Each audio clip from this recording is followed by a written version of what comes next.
नमस्कार, हॉर्मिट टीवी भारत में आपके स्वागत है। उत्तर प्रदेश से बड़ी खबर सामने आ रही है। उत्तर प्रदेश के मुख्यमंत्री योगी आदित्यनाथ ने आगामी पूर्व त्योहारों और पुलिस भर्ती परीक्षा और अन्य महत्वपूर्ण योजनाओं को लेकर कानून व्यवस्था एवं प्रशासनिक तैयारियों की उच्च स्तरीय समीक्षा की है। यहां बैठक वीडियो कॉन्फ्रेंसिंग के माध्यम से की गई, जिसमें वरिष्ठ प्रशासनिक और पुलिस अधिकारी शामिल हुए। मुख्यमंत्री ने अधिकारियों को स्पष्ट निर्देश दिए हैं कि प्रदेश में आने वाले सभी त्यौहार सौहार्दपूर्ण और शांतिपूर्ण वातावरण में संपन्न होने चाहिए। साथ ही समाज विरोधी गतिविधियों पर कड़ी नज़र रखने और किसी भी नई परंपरा को अनुमति न देने की निर्देश दिए गए हैं। मुख्यमंत्री ने कहा है कि शांति व्यवस्था से खिलवाड़ करने वालों के खिलाफ सख्त कार्रवाई की जाएगी। वहीं 14 और 15 मार्च को होने वाली सब इंस्पेक्टर भर्ती परीक्षा को लेकर भी मुख्यमंत्री ने विशेष निर्देश दिए हैं। यहां परीक्षा उत्तर प्रदेश पुलिस भर्ती एवं प्रोन्नति बोर्ड द्वारा आयोजित की जा रही है, जिसमें लगभग 15,75,000 अभ्यर्थियों के शामिल होने की संभावना है। और मुख्यमंत्री ने कहा है कि इतने बड़े स्तर पर आयोजित होने वाली इस परीक्षा को देखते हुए प्रभावी ट्रैफिक प्रबंधन और सुनिश्चित किया जाए और परीक्षा की सुनिश्चितता और गोपनीयता से किसी भी तरह का समझौता न किया जाए। साथ ही प्रत्येक परीक्षा केंद्र के बाहर यूपी और 112 की PRV तैनात करने और सोशल मीडिया पर लगातार निगरानी रखने के निर्देश दिए गए हैं। इसके अलावा मुख्यमंत्री ने आगामी चैत्र नवरात्रि के दौरान प्रमुख शक्तिपीठों में श्रद्धालुओं के लिए सुगम दर्शन, सुरक्षा, स्वच्छता और पेयजल की सुनिश्चित व्यवस्था सुनिश्चित करने के निर्देश भी दिए गए। और मुख्यमंत्री ने यहां भी कहा है कि प्रदेश में पेट्रोल और डीजल की आपूर्ति की तरह सामान्य है और जमाखोरी, कालाबाजारी और कृत्रिम संकट पैदा करने वालों के खिलाफ कड़ी कार्रवाई की जाएगी।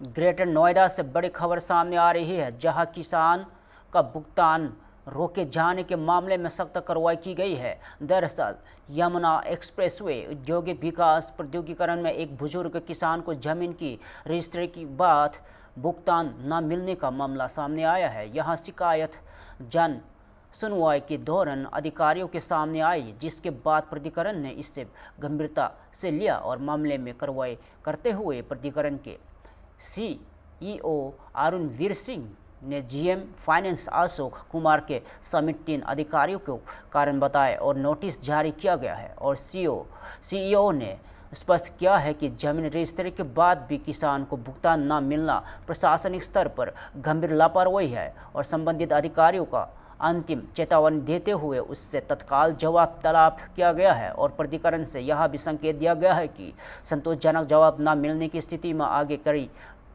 विभागीय कार्रवाई की जा सकती है। देखिए, हम लोग सहमति के आधार पर भूमि क्रय करते हैं और ऐसे प्रकरणों में एक आदेश है कि प्रत्येक दशा में 72 घंटे के अंदर किसानों का भुगतान अवश्य हो जाए। और मैं बार बार जो है वो सचेत भी करता रहता हूँ कि भाई हमारा जो व्यवहार है वो सिटीजन फ्रेंडली होना चाहिए। अगर कोई हमारे दफ्तर में आ रहा है तो उसकी क्या समस्या है, उसको अपनी समस्या समझ करके उसका निदान प्राथमिकता के आधार पर करना चाहिए। तो कल मेरे पास शिकायतकर्ता कुछ आए थे और उन्होंने बताया कि भुगतान में देरी हो रही है, तो मैंने बुला करके बात किया तो मुझे कुछ कर्मचारियों के जवाब संतोषजनक नहीं मिले, तो लिहाजा मैंने उनको एक सचेत करने का नोटिस जारी किया है। उत्तर प्रदेश की जनता के लिए एक बड़ी खबर सामने आई है। जमीन की खरीद और फरोख्त में होने वाली धोखाधड़ी पर लगाम लगाने के लिए योगी सरकार ने बड़ा फैसला लिया है। प्रदेश के मुख्यमंत्री योगी आदित्यनाथ के नेतृत्व में अब राज्य में केवल प्रमाणित जमीन मालिक ही अपनी जमीन बेच सकेंगे। इस नई व्यवस्था का उद्देश्य जमीन बिक्री में होने वाली फर्जीवाड़ा और धोखाधड़ी की घटनाओं को रोकना है। और स्तंभ तथा पंजीयन विभाग के राज्य मंत्री स्वतंत्र प्रभार रविंद्र जायसवाल ने बताया है कि इस व्यवस्था से जमीन के असली मालिक की पुष्टि के बाद ही रजिस्ट्री की प्रक्रिया पूरी होगी। इससे फर्जी दस्तावेजों के आधार पर जमीन बेचने जैसे मामलों पर रोक लगेगी। और सरकार का कहना है कि इस कदम से आम जनता को बड़ी राहत मिलेगी और जमीन से जुड़े लेन देन में पारदर्शिता और सुरक्षा बढ़ेगी। सर, स्टाम्प एवं पंजीयन विभाग को लेकर एक अहम फैसला आज कैबिनेट में हुआ है। क्या फैसला है और कितना जनता को राहत देगा ये? जब कोई व्यक्ति का मकान का, ज़मीन का, फ्लैट का, अन्य चीज़ों का खरीद के माध्यम से उसको अधिकार मिलता है तो वह रजिस्ट्री कराता है। रजिस्ट्री विभाग में देखा गया था कि मानव वादर के लिए ए नाम के व्यक्ति की प्रॉपर्टी है और ए को पता नहीं, बी खड़ा होकर कहता कि यह प्रॉपर्टी मेरा है, मैं बेचता हूँ, और सी खरीद लिया। सी या तो ठग का शिकार हो चुका था कि बी फर्जीवाड़ा बेच दिया था, और कभी कभी सी और बी दोनों मिलकर किसी भी प्रॉपर्टी को खरीदते हैं और ए का मालिक था, ए को पता ही नहीं था, तो कहता है सी कि मैंने इसकी बनामा करा लिया, मैं इसका मालिक हूँ, जबकि बी बेचा है, बी उसका मालिक था ही नहीं, उसका था मालिक ए। अब यह आज के बाद से रजिस्ट्री विभाग ये चेक करेगा कि जो बी नाम का व्यक्ति या कोई व्यक्ति प्रॉपर्टी बेचने के लिए आ रहा है, क्या उसका मालिक है, खतौनी में उसका नाम दर्ज है। अन्य दस्तावेज चेक करेगा, जब वह सिद्ध पाएगा कि यह मालिक है तभी उसकी यह बिक्री कर सकता है, वरना ये बिक्री अब नहीं होगा।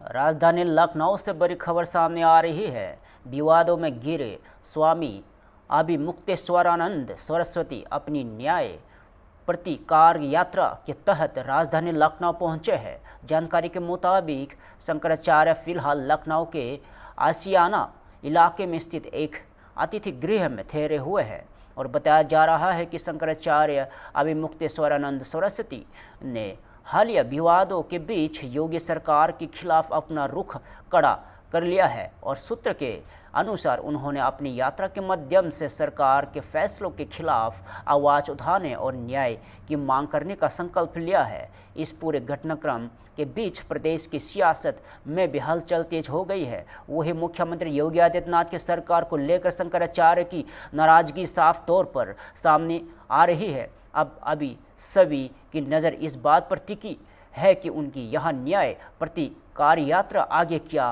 राजनीतिक और सामाजिक संदेश देती है।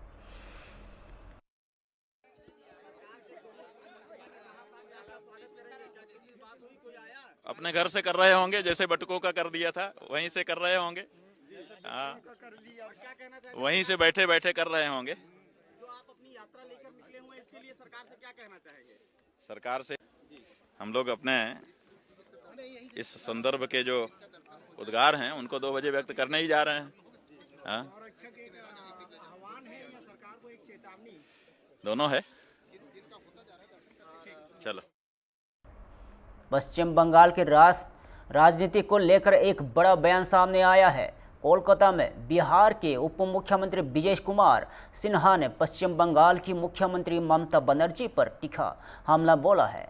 विजय कुमार सिन्हा ने कहा है कि पश्चिम बंगाल की मुख्यमंत्री ममता दीदी घबराहट में है और सत्ता जाने का भय उन्हें बेचैन कर रहा है। घबराहट में वे कुछ भी बोल सकती है, लेकिन सच यही है कि लोग उनसे मुक्ति चाहते हैं। उन्होंने आगे कहा है कि बंगाल को बांग्लादेश नहीं बनने देंगे और राज्य के लोगों को यहाँ संकल्प ले लिया है और राज्य। विजय कुमार सिन्हा ने इस बयान के बाद पश्चिम बंगाल की राजनीति में बयानबाजी तेज होने की संभावना है। आप देखना होगा कि इस बयान पर सत्तारूढ़ दल की ओर से क्या प्रतिक्रिया आती है। देखिए, बंगाल के मुख्यमंत्री ममता दीदी घबराहट में है, परेशान है। सत्ता जाने का भय कहीं न कहीं उनको नर्वस कर रहा। आज राष्ट्रपति महोदया का अपमान करना, गवर्नर जो थे उनके बारे में किस तरह से अपमानित करना, शिकायत करना, और अब चुनाव आयोग के बारे में काले झंडे दिखाकर किस तरह से संवैधानिक संस्था और संवैधानिक पद पर बैठे लोगों का अपमान करते हैं।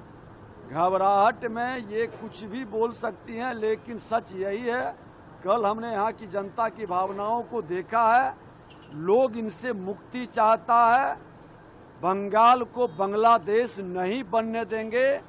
हर बंगाल के लोग ये मन के अंदर संकल्प ले चुके हैं कि बंगाल की सांस्कृतिक विरासत, सनातन सांस्कृतिक विरासत भारत को गौरवान्वित करता है और भारत के भूमि पर कोई भी बांग्लादेशी घुसपैठिया मानसिकता स्वीकार नहीं है। एलपीजी सिलेंडर की आपूर्ति को लेकर उठ रही चिंताओं के बीच राजस्थान में बड़ा बयान सामने आया है। जयपुर में राजस्थान के उप मुख्यमंत्री प्रेमचंद भैरवा ने एलपीजी सिलेंडर संकट को लेकर प्रतिक्रिया दी है। प्रेमचंद भैरवा ने कहा है कि वैश्विक स्तर पर किसी भी घटना का प्रभाव हर जगह पड़ सकता है, लेकिन इससे घबराने की जरूरत नहीं है। उन्होंने बताया कि इस स्थिति में निपटने के लिए प्रधानमंत्री नरेंद्र मोदी ने सभी विभागों के मंत्रियों को निर्देश दिए हैं कि आम लोगों को किसी तरह की परेशानी ना होने दी जाए। और उप मुख्यमंत्री ने आगे कहा है कि फिलहाल वाणिज्यिक एलपीजी सिलेंडरों पर रोक लगाई गई है, लेकिन सरकार यह सुनिश्चित कर रही है कि घरेलू उपभोक्ताओं को किसी प्रकार की दिक्कत न आए। और सरकार का कहना है कि आवश्यक कदम उठाए जा रहे हैं और ताकि रसोई गैस की आपूर्ति सामान्य बनी रहे और आम जनता को राहत मिल सके। जंग चल रही है, युद्ध चल रहा है, उसका असर अब धीरे धीरे देश पर भी पड़ रहा है। खासतौर पे जो एलपीजी गैस है उसकी संकट आ चुका है। कमर्शियल जो एलपीजी सिलेंडर उस पर रोक लगा दी गई है। लोगों में पैनिक बना हुआ है। क्या कहना चाहते हैं?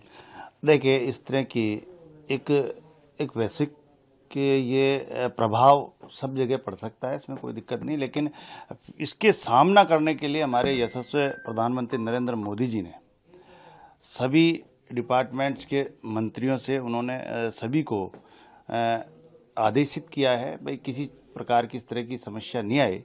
इसके लिए भी उन्होंने बुला के और मीटिंग कर रहे हैं और निश्चित रूप से इस तरह की एक वैश्विक स्तर की जो समस्या है, हम ये कह सकते हैं कि जो कॉमर्शियल जो हमारे सिलेंडर है उन पे थोड़ी सी स्थिति को काबू करने के लिए किया गया है। बाकी तो घरेलू जो उपभोक्ता है उनको कहीं कोई दिक्कत नहीं आने देंगे और धीरे धीरे इस समस्या का समाधान, हर जो भी समस्या आई है हमारे यशस्वी प्रधानमंत्री नरेंद्र मोदी जी ने हर समस्या का सामना किया और हमारे आम उपभोक्ताओं को, आम लोगों को हर परेशानी से बचाने का काम किया। निश्चित रूप से मैं मानता हूं कि ये भी कुछ इस तरह की कुछ दिनों के लिए हो सकती है, लेकिन ये समस्या का समाधान करने के लिए हमारी सरकार प्रतिबद्ध है। हमारे यशस्वी मुख्यमंत्री और राजस्थान में भी हमारे मुख्यमंत्री जी ने हर जगह आम उपभोक्ताओं के लिए व्यवस्था करने का सुचारू रूप से कार्य कर रहे हैं। डिप्टी सीएम साहब, चूंकि ये वैश्विक संकट है, युद्ध चल रहा है 2-3 देशों के बीच में, लेकिन इसको लेकर भी कांग्रेस राजनीति कर रही है। उनके बयान आ रहे हैं कि जो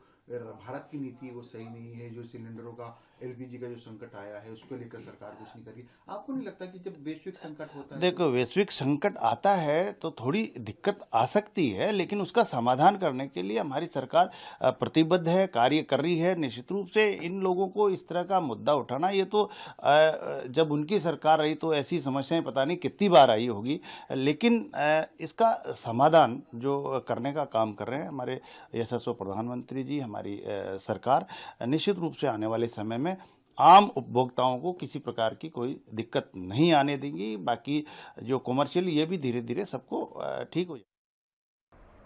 दिल्ली से बड़ी राजनीतिक खबर सामने आ रही है, जहां शिवसेना की राजनीति को लेकर तीखा बयान दिया गया है। नई दिल्ली में बसपा सांसद निशिकांत दुबे ने शिवसेना के दोनों धड़ों और उद्धव ठाकरे पर निशाना साधा है। निशिकांत दुबे ने कहा है कि शिवसेना की असली ताकत सिर्फ और सिर्फ बाल ठाकरे की विचारधारा रही है। उन्होंने कहा है कि एकनाथ शिंदे बाला साहब ठाकरे के मूल्यों पर चलते हुए हिंदुत्व का परचम लहरा रहे हैं और बसपा के साथ सरकार में शामिल है। और वही उन्होंने उद्धव ठाकरे पर निशाना साधते हुए कहा है कि आज उद्धव ठाकरे कांग्रेस के साथ है, जबकि बाला साहब ठाकरे ने अपने जीवन में कांग्रेस के साथ ना जाने की बात कही थी। और निशिकांत दुबे ने यह भी दावा किया कि 1979 में बाला साहब ठाकरे की पत्नी पर गोली चलने और उन्हें मारने की साजिश का मामला सामने आया था। इसके बाद बाला साहब ठाकरे ने कहा था कि वह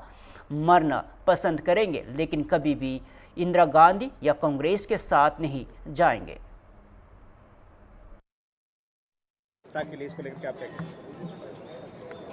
शिवसेना की पूरी ताकत क्या है? उद्धव ठाकरे की या एकनाथ शिंदे साहब की?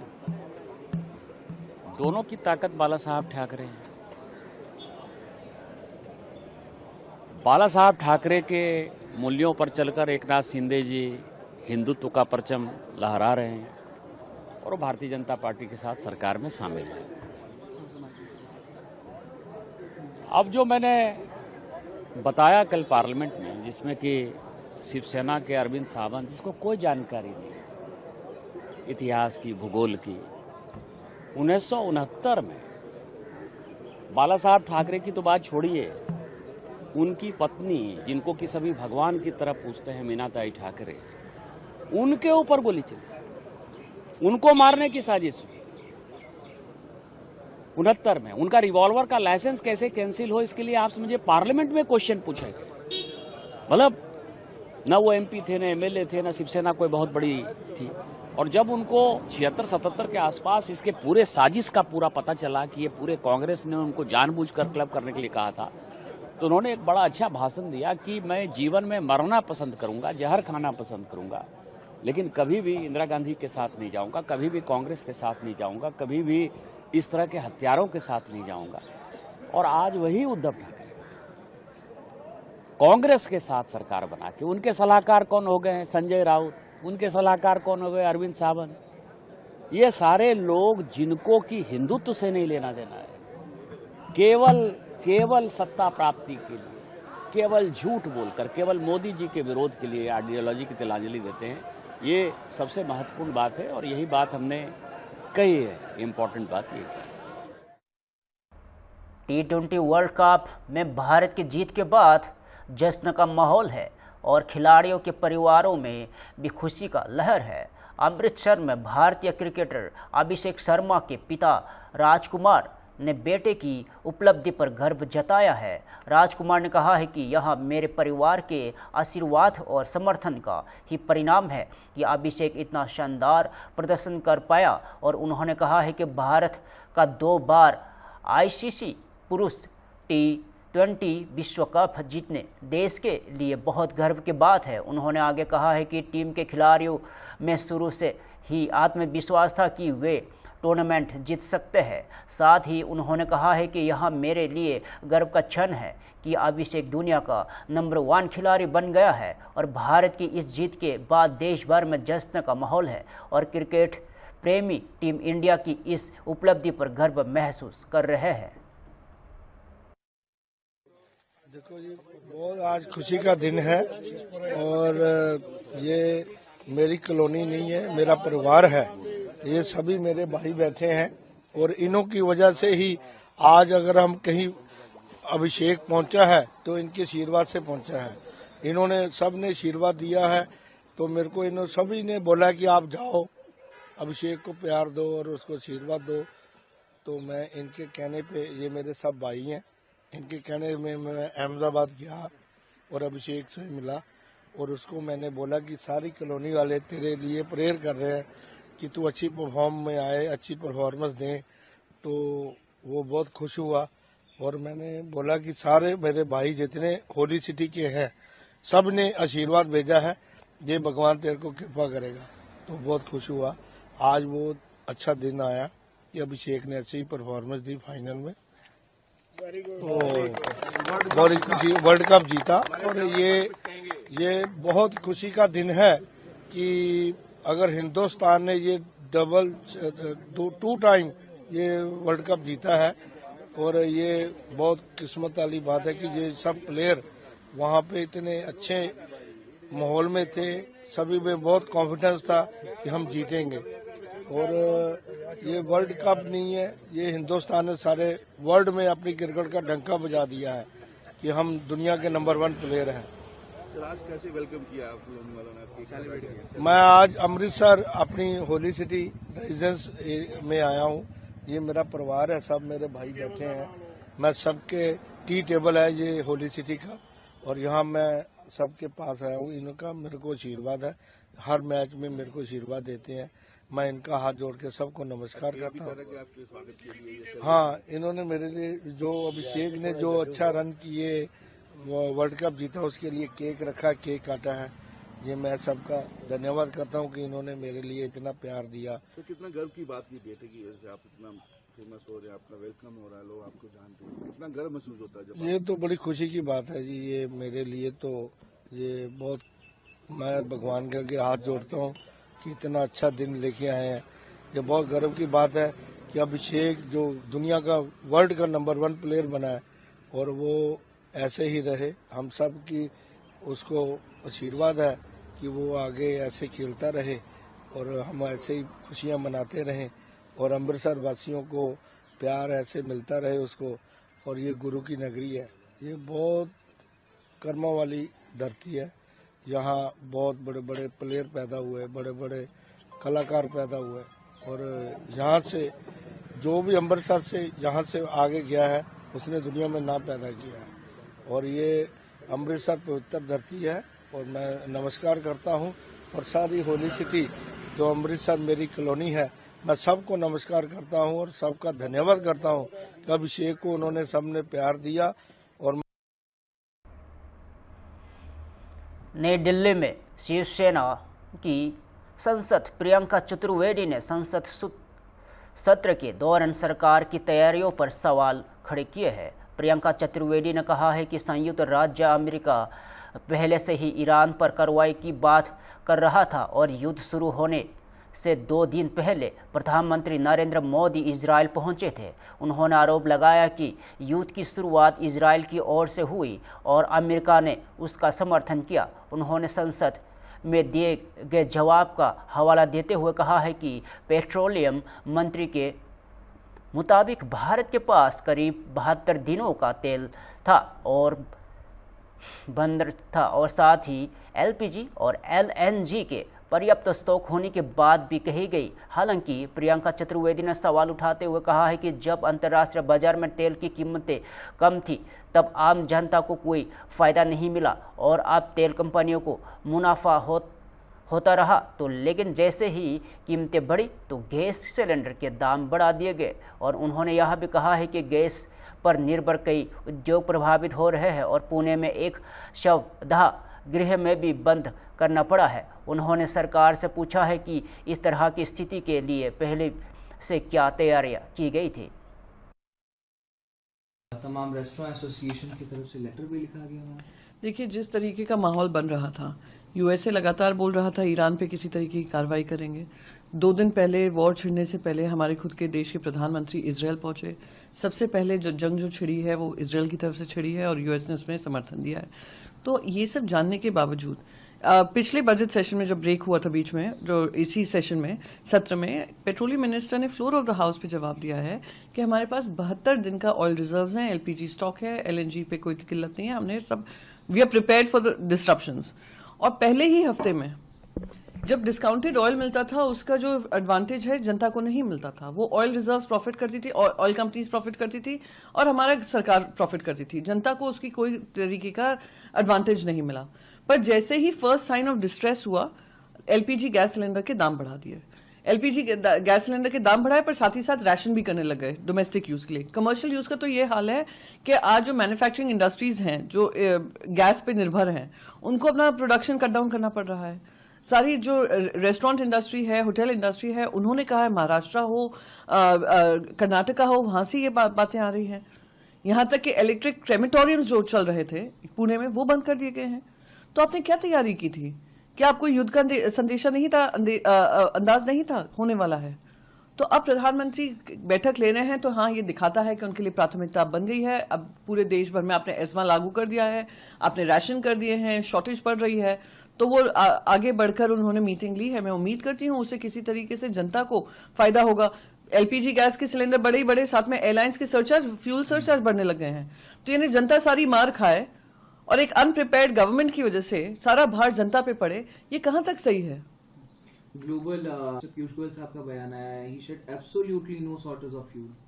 पहले तो ये यूनियन मिनिस्टर क्लैरिफाई कर दें, कॉमर्स मिनिस्टर, कि इनके कार्यक्षेत्र में है या नहीं है, क्योंकि जब यूएस इंटरिम ट्रेड डील फिलहाल के लिए इतना ही। ताज़ा खबरों पर देखते रहिए होम टीवी भारत।